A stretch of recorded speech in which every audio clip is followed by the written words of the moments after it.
It's very sad because, I can't sleep at nighttime knowing these animals are out there, that they're suffering.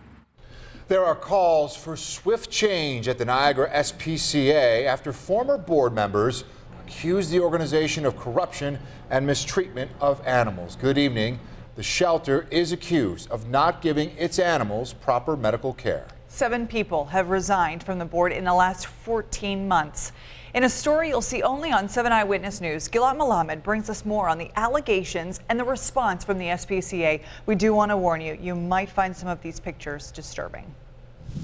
For the last 12, 13 months, it has been nothing but terrible back at the shelter. Words echoed by 3 former board members, an executive director and a vet tech who worked with the Niagara SPCA, saying violations of the facility's euthanasia policy, improper treatment of animals, and lack of transparency are forcing them to speak out. Their concerns, a stark contrast from current Niagara SPCA executive director Tim Brennan's evaluation. I believe that the SPCA has never been in better shape than it is today. Amy Lewis served as executive director after the SPCA's euthanasia scandal 8 years ago, helping put together a committee to review every potential case, making sure euthanasia was used only as a last resort. She says since the policy was put into place, 3 dogs were euthanized that did not go through the committee process. We have not been able to determine, because it happened prior to my starting as a new executive director, is whether or not the staff at the SPCA was adequately notified of the new policy. Not one of them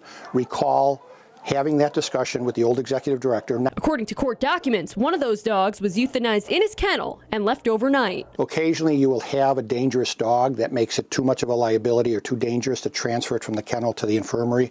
So Dr. Brown will make that judgment call, and in those cases he will euthanize the dog in the kennel. Brennan says he does not know why the dog was left in the kennel. This picture obtained by 7 Eyewitness News shows one dog's kennel is labeled as not nice. Former board members say this cat did not receive proper treatment for an eye infection, and the eye was eventually removed as a result. And that cat is going to spend its whole life without an eye. Why? Because somebody didn't have time to put drops in its eyes? Brennan says the shelter performed only 13 eye removals for nearly 800 cats this year, adding the shelter only does the procedure if it has to. Donna Shepard resigned last Wednesday, saying anyone who shares these grievances with the board is called disruptive, saying change can only come from the outside. The board hadn't been transparent, so I didn't even know those problems existed.